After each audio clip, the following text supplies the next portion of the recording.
हम clinical conditions को discuss करेंगे। ठीक है, हार्ट की तो सबसे पहले टैकीकार्डिया के अंदर क्या होता है कि हमारे पास हार्ट रेट जो होता है वो इंक्रीज़ हो जाता है।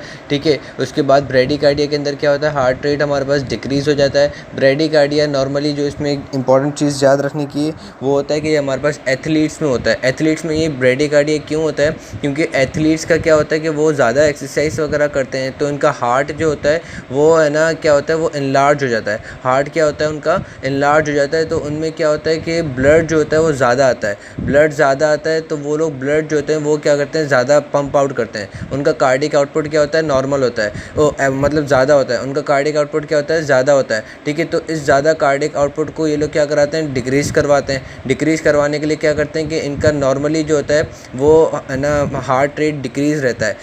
अगर हार्ट रेट ये डिक्रीज़ ना रहे तो इनका हार्ट बहुत इनलार्ज होता है, उसमें ज़्यादा ब्लड आएगा और फिर वो ज़्यादा जो है वो पंप आउट करेंगे तो इनका फिर बॉडी में नॉर्मल कार्डिक आउटपुट से ज़्यादा कार्डिक आउटपुट हो जाएगा। तो है ना उस ज़्यादा कार्डिक आउटपुट से बचाने के लिए इनका हार्ट रेट क्या रहता है, डिक्रीज़ रहता है। ठीक है, उसके बाद हमारे पास क्या चीज़ आती है कि है ना साइनस एरिथ्रीमिया। साइनस एरिथ्रीमिया क्या होता है, ये हमारे पास नेचुरल एरिथ्रीमिया है। साइनस एरिथ्रीमिया क्या है, ये हमारे पास नेचुरल एरिथ्रीमिया है। ये हमारे पास शो करता है कि हमारे पास है ना ईसीजी के अंदर चेंजिंग आती है during inspiration and expiration. ECG के अंदर क्या आता है, चेंजिंग आती है ड्यूरिंग इंस्पायरेशन एंड एक्सपायरेशन। ठीक है, अब ये चेंजिंग कैसे आती है कि हम जब इंस्पायरेशन करते हैं, हम क्या करते हैं जब इंस्पायरेशन करते हैं तो हमारा हार्ट रेट जो होता है वो इंक्रीज़ हो जाता है।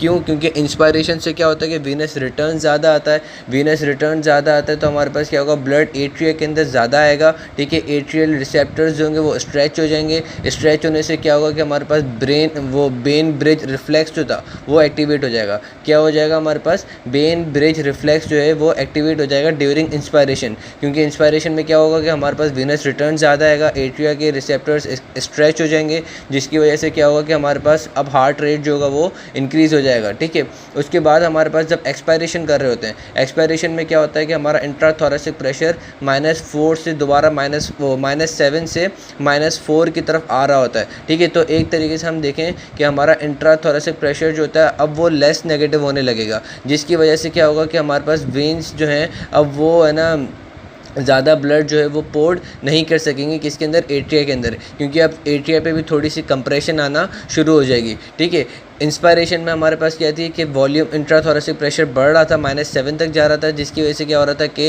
एट्रिया के ऊपर कंप्रेशन डिक्रीज़ हो रही थी तो एट्रिया में ज़्यादा ब्लड आ रहा था। लेकिन एक्सपायरेशन में क्या हो रहा है कि हमारे पास इंट्राथोरेसिक प्रेशर कम हो रहा है, -7 से -4 की तरफ आ रहा है, एट्रिया पे कंप्रेशन बढ़ेगी तो हमारे पास क्या होगा कि वीनस रिटर्न उसमें कम आएगा। ठीक है, तो हमारे पास उसमें हार्ट रेट डिक्रीज़ हो जाता है किसके अंदर, एक्सपायरेशन के अंदर। ये हमारे पास कहलाता है साइनस एरिथ्रीमिया। उसके बाद हमारे पास आता है क्या है ना, हमारे पास आते हैं वो ब्लॉक्स। एक आता है साइनो एट्रियल ब्लॉक, उसके बाद दूसरा आता है AV block. Sino atrial block जब होगा हमारे पास तो उससे क्या होगा कि हमारे पास पी वेव नहीं बनेगी, क्योंकि हमारे पास साइनस नोड से क्या होगा कि है ना इम्पल्सेस निकलेंगे नहीं। साइनस नोड से जब इम्पल्सेस नहीं निकलेंगे तो हमारे पास एट्रिया में क्या होगा कि पी वेव नहीं बनेगी। उसके बाद फिर क्या होगा कि हमारे पास अब एट्रिया डिपोलराइज नहीं होगा। ठीक है, उसके बाद क्या होगा कि हमारे पास वेंट्रिकल्स जो हैं वो उनके अंदर फिर जो अपना एवी नोड जो है वो फिर क्या करेगा, वो अपने आप को पेसमेकर बना लेगा और स्लो रेट पे 40 to 45 बीट्स पर मिनट पे वो है ना वेंट्रिकल को कॉन्ट्रैक्ट कराना शुरू करेगा। इसमें क्या होगा, साइनो एट्रियल डिले में मतलब साइनो एट्रियल ब्लॉक में कि हमारे पास पी वेव नहीं बनेगी और जो हमारे पास एओटा की वो उसकी एओटा बोल रहा हूँ, एट्रिया जो हमारे पास कॉन्ट्रैक्ट होता था और 20% जो होता है वो हमारे पास पोर्ट करवाता था ब्लड वेंट्रिकल के अंदर। एट्रियल सिस्टोल से जो 20% हमारे पास ब्लड आता था किसके अंदर, वेंट्रिकल के अंदर, वो नहीं आएगा। ठीक है, और फिर वेंट्रिकल जो है वो हमारे पास कॉन्ट्रैक्ट होंगे एट अ स्लो रेट, क्योंकि वो हमारे पास अब जो मतलब इम्पल्स जो जनरेट करवाएगा वो एवी नोट करवाएगा और AV node 40 to 45 beats per minute पे है ना वेंट्रिकल को कॉन्ट्रैक्ट करवाएगा। अब इसमें हमारे पास ये उसका हार्ट रेट क्यों स्लो हो गया, क्योंकि साइनस ऐसे नोट जो था वो 75 बीट्स पर मिनट पे कॉन्ट्रैक्ट करवाता था, लेकिन एवी नोट अब क्योंकि वो कॉन्ट्रैक्ट करवाएगा क्योंकि ऐसे नोट तो है नहीं, तो इसी वजह से हमारा हार्ट रेट जो होगा वो थोड़ा डिक्रीज़ हो जाएगा। देन हमारे पास क्या आता है atrio ventricular block. Atrio ventricular block जो होते हैं ये हमारे पास 3 टाइप के होते हैं। एक होता है फर्स्ट डिग्री ब्लॉक, दूसरा होता है सेकंड डिग्री ब्लॉक और तीसरा होता है third degree block. First degree block में क्या होता है कि हमारे पास इंटरनोडल पाथवे जो होता है वो ख़राब हो जाता है। फर्स्ट डिग्री ब्लॉक में क्या होता है कि हमारे पास ऐसे नोड से इम्पल्स निकलती तो है लेकिन AV नोड में स्लोली जाएगी due to destruction on internodal pathway. तो इससे होगा क्या कि हमारे पास प्रोलॉन्ग PR इंटरवल हो जाएगा। क्या होगा?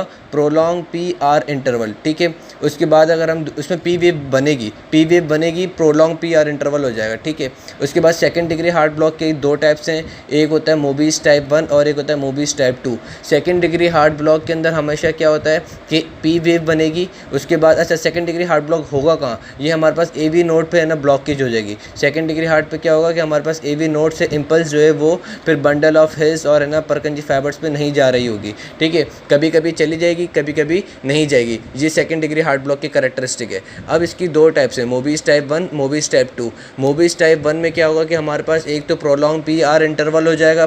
ठीक है, दूसरी चीज़ क्या होगी इसमें कि इसमें बीट ड्रॉप हो जाएगी। इसमें क्या होगी? बीट ड्रॉप हो जाएगी, यानी कि जब हमारे पास AV नोड से हमारे पास वो बंडल ऑफ हिल्स में इम्पल्स नहीं पहुँचेगी तो उस टाइम पे क्या होगा कि हमारे पास वेंट्रिकुलर कॉन्ट्रैक्शन नहीं होगी और एक बीट जो है यानी कि एक QRS कॉम्प्लेक्स जो है वो ड्रॉप हो जाएगा। फिर दोबारा हमारे पास है ना वो ऐसे नोट इम्पल्स जनरेट करवाएगा, दोबारा P वेव बनेगी, उसके बाद फिर हमारे पास एक है ना ये QRS का कॉम्प्लेक्स बनेगा।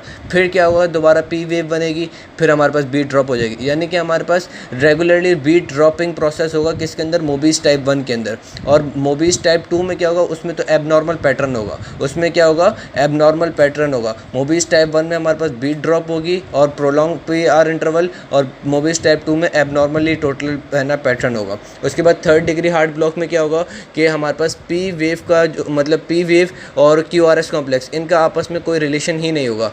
थर्ड डिग्री हार्ट ब्लॉक में क्या होगा? P वेव और QRS कॉम्प्लेक्स का कोई आपस में रिलेशन नहीं होगा, क्योंकि हमारे पास अब वो ये थर्ड डिग्री हार्ट ब्लॉक कहलाता है कंप्लीट हार्ट ब्लॉक। इसमें हमारे पास ऐसे नोड से इम्पल्स जो निकल रही है वो AV नोड तक आ रही है, लेकिन AV नोड से इम्पल्स जो है वो फिर उसके अंदर परकंजी फाइबर्स वगैरह के अंदर नहीं जाएगी, और फिर अब जो इम्पल्स वेंट्रिकल जनरेट करवाएगा वो परकंजी फाइबर वगैरह जनरेट करवाएंगे। ठीक है, तो वो वेंट्रिकल की कॉन्ट्रैक्शन अपने हिसाब से, एट्रिया की कॉन्ट्रैक्शन अपने हिसाब से।